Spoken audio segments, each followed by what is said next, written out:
No se diga más por Top Latina 101.7 FM. Amigos, estamos de vuelta en No se diga más a través de Top Latina 101.7 y a las 7 de la mañana con 56 minutos le damos la bienvenida al ministro de la Presidencia, don Joel Santos Echavarría. Bienvenido, ministro. Un aplauso. Muy bien. Muy buenos días, un placer estar con ustedes en la mañana de hoy y bueno, pues me dicen que estas entrevistas no son las tradicionales, o sea que vamos arriba, como dicen entonces. Ministro, vamos a empezar por ahí porque usted suele tener una agenda complicada y nos imaginamos que la de hoy va a estar más complicada, no solo por las juramentaciones que tiene, sino por la llamada de gente preguntando ¿qué pasó? Cuéntenos de todos esos cambios que vinieron ayer en el decreto 1523. Bueno, yo creo que el proceso de un presidente, vamos a decir, manejar un país, tiene muchas similitudes, obviamente nunca es igual, a lo que es gerenciar una institución, cualquiera que sea. Y lo complejo de un gobierno, pues obviamente, es que los cargos políticos, los cargos son una especie de tablero.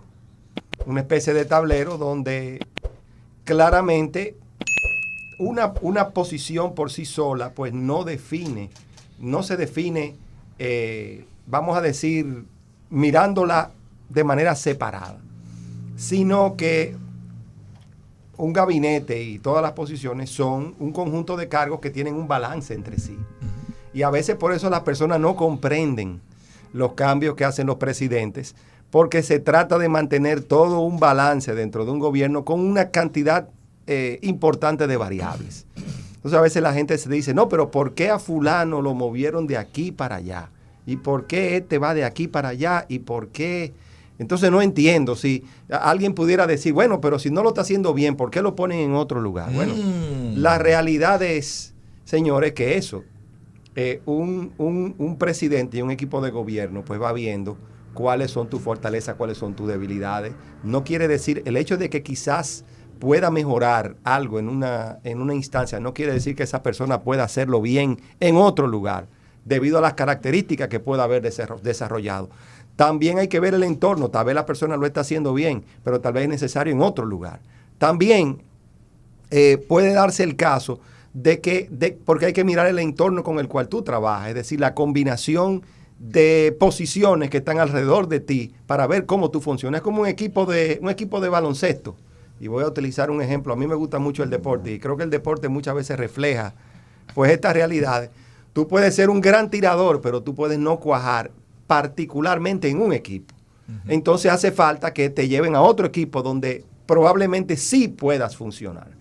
Y manejar un gobierno se parece mucho en ese sentido. Y por eso a veces las personas no entienden y se les hace difícil tratar de encontrarle la lógica a los cambios que hacen los presidentes. Particularmente un presidente como Luis Abinader, que no pierde el tiempo en tomar las decisiones y que claramente está muy pendiente de cómo eficientizar el gobierno y cómo mover las fichas de un gobierno en un momento determinado, lo cual también es otro elemento importante a tomar en cuenta. Sabes que hay mucha gente que tiene dudas que parecieran tontas, pero las tiene. ¿Se trabaja más o se trabaja menos cuando el presidente sale de viaje? Eso es una excelente pregunta. La hice yo, doctor. ¿Qué pasa, yo? ¿Qué pasa? Esperaba menos. Y la verdad que no es, te la voy a responder fácil, pero no es fácil de responder. Pero la realidad es que se trabaja prácticamente igual. Porque primero, las actividades están predefinidas. Y a veces hay una combinación, tal vez el presidente no está en ese momento, tal vez no te está requiriendo, pero hay una serie de temas adicionales que debes asumir, porque el presidente no está. Pero también, como dije, hay una serie de actividades que están predefinidas a las cuales hay que mantener la misma intensidad. Y volvemos de nuevo a la capacidad gerencial.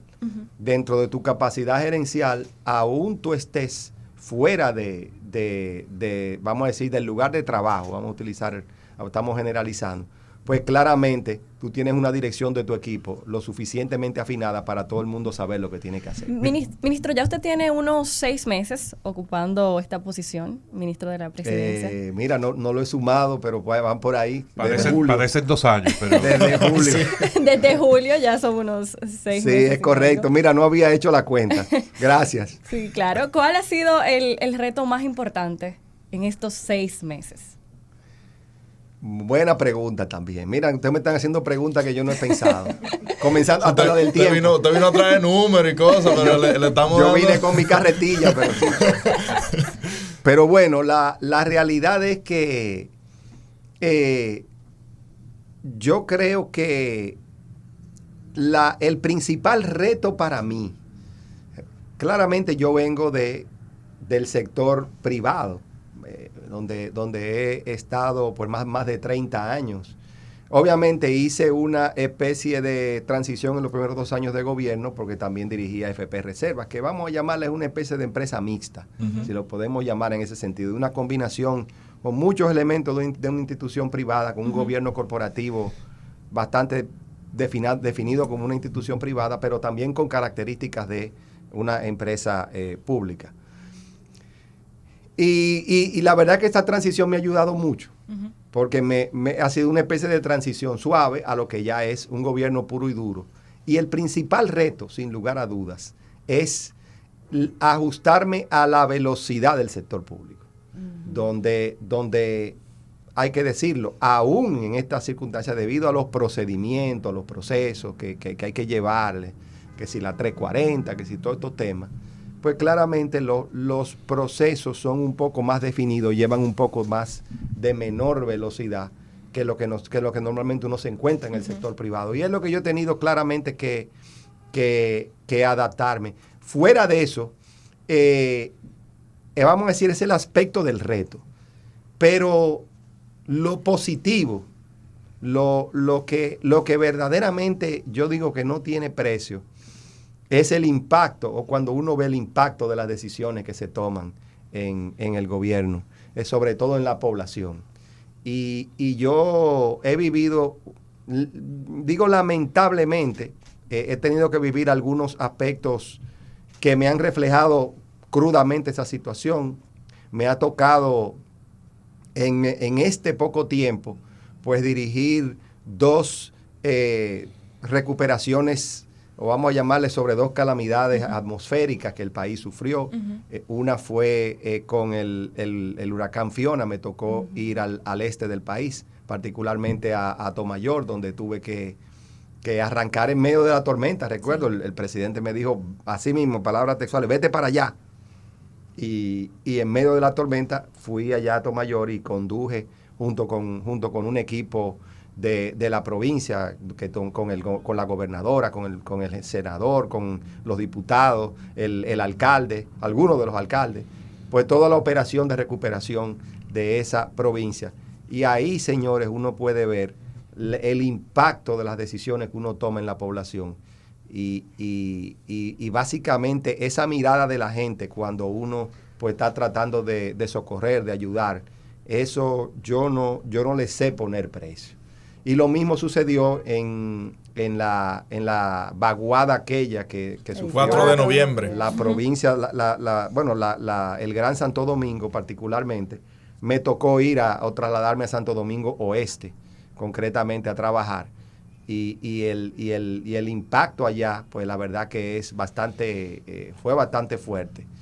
Y esa es una situación que sin lugar a duda uno dice, cuando se es capaz de ayudar a la gente de una manera tan directa, uno dice, bueno, la verdad que el sacrificio, porque eso es una parte que la gente no entiende que uno está haciendo un sacrificio, y eso hay que reconocer.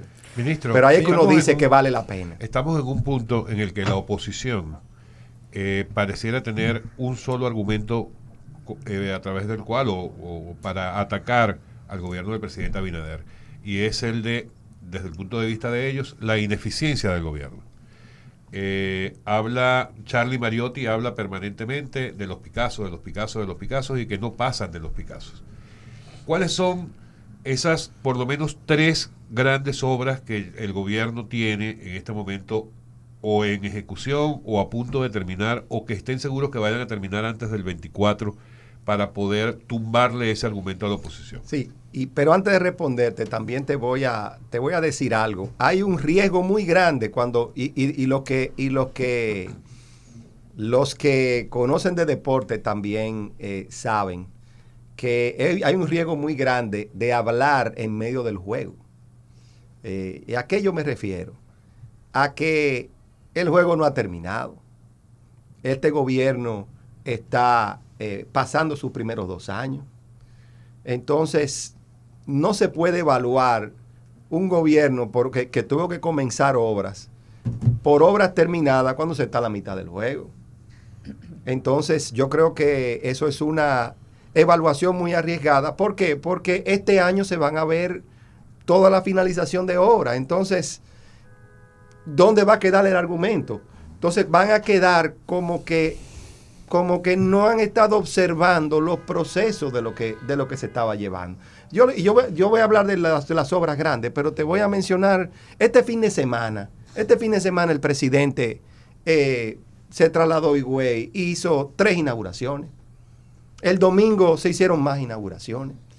Cada fin de semana este gobierno va a estar haciendo inauguraciones. O sea, solo ese fin de semana 5 inauguraciones. Entonces, ¿de qué estamos hablando? Si eso es lo que vamos a ver todo el año. Y ellos lo saben. Ellos lo saben porque no están no están fuera del país. Obras importantes. Te puedo mencionar el teleférico de los Alcarrizos. El teleférico de los Alcarrizos se va a inaugurar en los días cerca de Semana Santa. Esa es una obra trascendental para lo que es el Gran Santo Domingo, particularmente la zona de los Alcarrizos. Y es una inversión de casi 7 mil millones de pesos que por sus particularidades de movilidad se interna en una de las zonas más populosas de Santo Domingo, que es los Alcarrizos. Le va a permitir a la gente reducir su trayecto a 15 minutos, lo que le tomaba 2 horas. Entonces, realmente, eso es un tema importante. La circunvalación de Asua, la circunvalación de Baní, 2 obras emblemáticas de todo lo que es para conectar todo el sur de una forma estratégica, porque ese es otro elemento, de que aquí no se hacían las obras de manera estratégica, ahora las obras se están haciendo estratégicamente. Y con fondos de RD Vial, que no se tomaron préstamo, por lo menos para esas 2 circunvalaciones. Exactamente. Entonces, sí tenemos, y vuelvo y digo, y todos los fines de semana, pues vamos a tener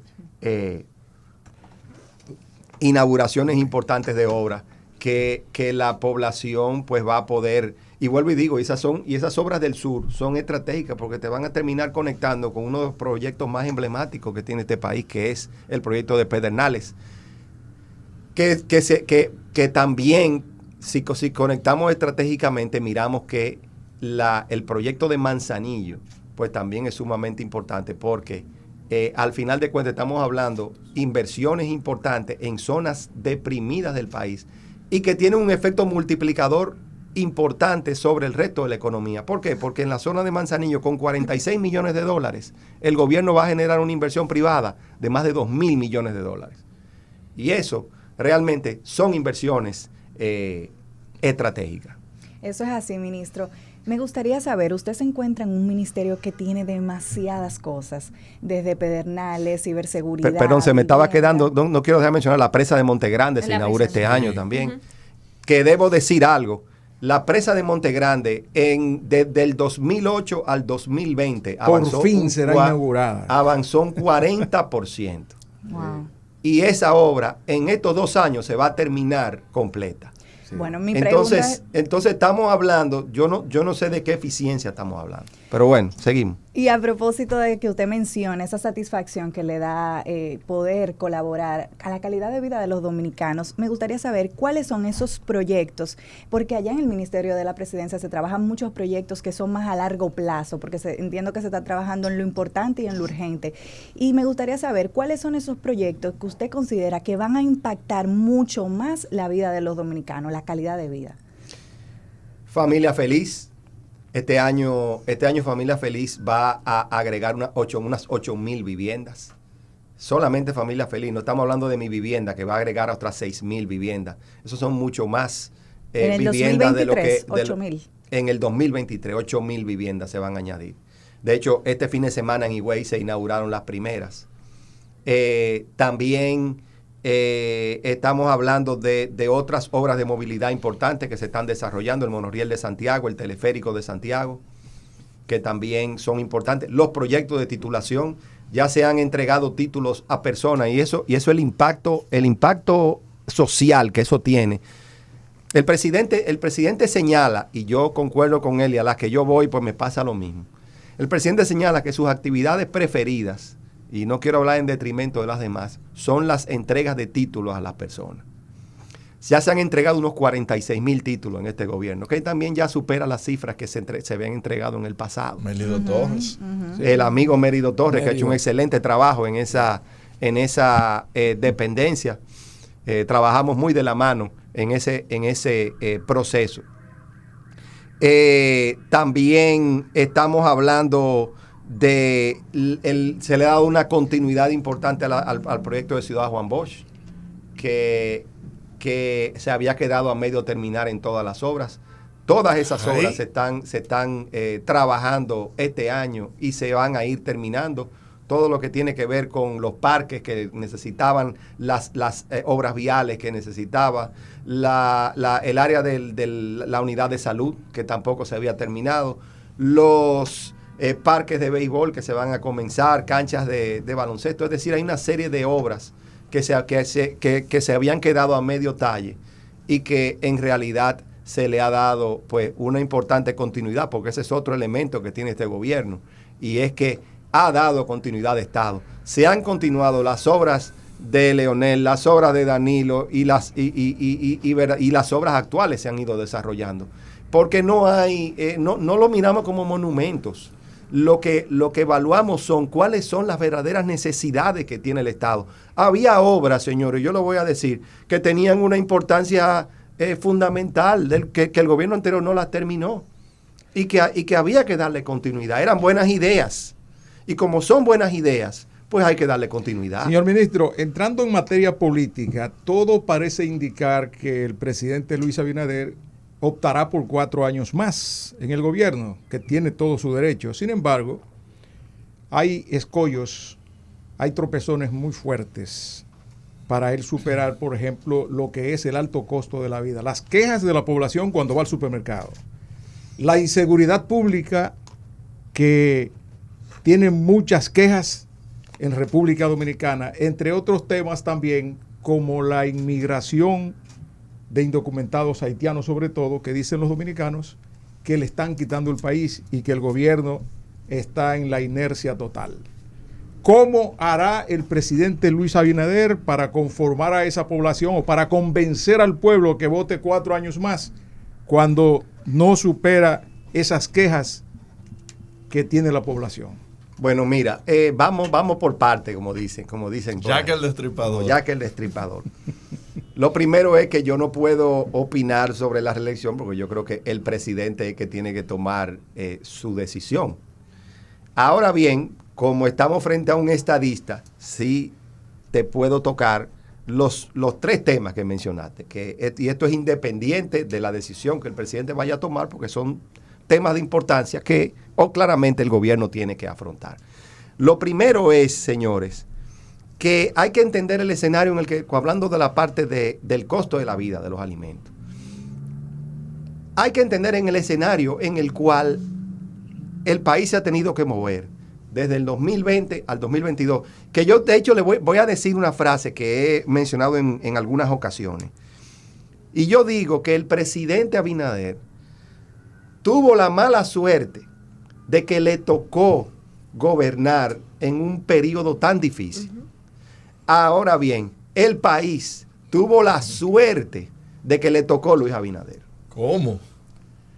Porque yo digo que los presidentes están hechos volviendo al tema gerencial, están hechos para circunstancias particulares. Pueden haber presidentes que son muy buenos gobernando en tiempos de paz, pero muy malos gobernando en tiempos de guerra. ¿Y cuál es el dulcito de Abinader? El presidente Abinader es un presidente con las características para gobernar en tiempos difíciles. Y por eso este país ha tenido suerte de que él le ha tocado. Él le ha tocado porque la verdad que yo que conocí muy bien todo el proceso de preparación del presidente para gobernar, se tomó su tiempo de preparar un plan de gobierno con una estrategia que era sumamente importante e interesante para este país en las circunstancias en las cuales las cosas se estaban moviendo. Pero una vez vino la pandemia, hubo que cambiar gran parte de esa estrategia. Y el presidente, señores, no solo sacó buenas notas, sino que se graduó con honores. Respondió, adaptó su plan de gobierno a las circunstancias y realmente ha tenido que lidiar con esto. Este de los países que la tasa de inflación más rápido se ha controlado. Estamos hablando de una inflación por debajo del 8% y se ha tenido que incurrir, es verdad, en un gasto fiscal importante para evitar que los precios de los principales alimentos se vayan a incrementar. Ministro, el gobierno tiene que hacer algo para lograr que esos alimentos, que sobre todo que se producen en República Dominicana, puedan estar a precios más asequibles para la población. Vuelvo y te reitero, los precios en su gran parte, y de nuevo no hemos tenido que lidiar solo con una pandemia. La libre papa cuesta 50 pesos en el supermercado. Bueno, pero cómprala en Inespre también, porque hay que buscar pero realmente se ha logrado contener, porque muchos de los productos inclusive se le han otorgado subsidios. Y también cuando se han tenido que tomar medidas difíciles por temas de seguridad alimentaria, también se han tomado. Se tomaron medidas con la harina y se tomaron medidas con el huevo de manera concreta para evitar que hubiese un desabastecimiento en el mercado dominicano. Son medidas, señores, que tal vez económicamente uno diría, wow, contener las exportaciones, eso no es recomendable en los libros de texto, lo cual yo tendería a coincidir. Pero entendiendo las circunstancias que uno se encuentra, son medidas valientes, son medidas difíciles, pero sobre todo persiguiendo el bienestar de la población dominicana. Hay un tema que ha preocupado mucho. Me faltó seguridad e inmigración, pero luego te puedo. Estamos bien ahí. El tema del sistema 911 y las ambulancias, la carencia de las ambulancias. ¿Qué se ha estado haciendo al respecto? Se han añadido 150 ambulancias para ir supliendo esa necesidad. Y hay otras 150 que se planean entregar este año para seguir mejorando el servicio. Los tiempos de respuesta en el 911 se han reducido en 3 minutos en los últimos 6 meses, como consecuencia de esas medidas que se han tomado. ¿Con todos los tapones de Hugo Veras? Yo no voy a hablar de Hugo Veras porque los tapones que existen, porque yo no voy a negar, porque yo no ando en helicóptero, yo ando también los tapones que existen, y que Hugo Veras ha hecho también un esfuerzo importante para contener. Ciertamente son un reto para los tiempos de respuesta, al igual que cualquier vehículo que transite. Pero aún con esa situación, por el incremento del parque vehicular que ha tenido la ciudad de Santo Domingo y Santiago de manera concreta, se han logrado reducir los tiempos de respuesta. Ministro, estamos limitados de tiempo, sabemos que usted tiene que estar en pocos minutos en otro lugar, ya está comprometido, pero le queremos agradecer su presencia. Nos quedaron unos 87 temas más, de los cuales podemos hablar con usted, pero no quiero que se vaya sin contarnos aquí solo entre nosotros. Esto de estar de ministro en secreto. ¿Era como usted esperaba? Wow, la verdad que esa pregunta, fíjate que las otras yo respondo rápido, Fue fuera de contexto, le sacaron fue un asunto como que una recta mil que le tiraron ahí. Correcto. Mira, nunca nada, es muy raro que algo sea exactamente como tú te lo imaginas cuando tú estás afuera. Pero te puedo decir que ha sido muy satisfactorio, principalmente por lo que yo he mencionado. Uh-huh. El impacto, señores, que uno genera en la población no tiene, esa satisfacción no tiene precio. Esa adrenalina, como yo le llamo, realmente hace que uno, aunque termine muy tarde de trabajar todos los días, cuando uno llega, uno dice, valió la pena. Porque yo creo que uno en la vida tiene que pasar por este proceso donde uno esté tratando de generar un impacto importante es una especie de deuda que uno tiene personal con un país y con una sociedad. Y yo creo que eso el impacto que eso ha causado personalmente en mí ha sido particularmente una sorpresa. Esa es la realidad. Muchísimas gracias, ministro. Ministro, usted tiene que venir una vez al mes aquí. Por lo menos. Muchas gracias. Bueno, gracias a ustedes por la invitación y nada, y la próxima vez pues me guardan 2 o 3 preguntitas de esas porque me ponen a pensar a mí también.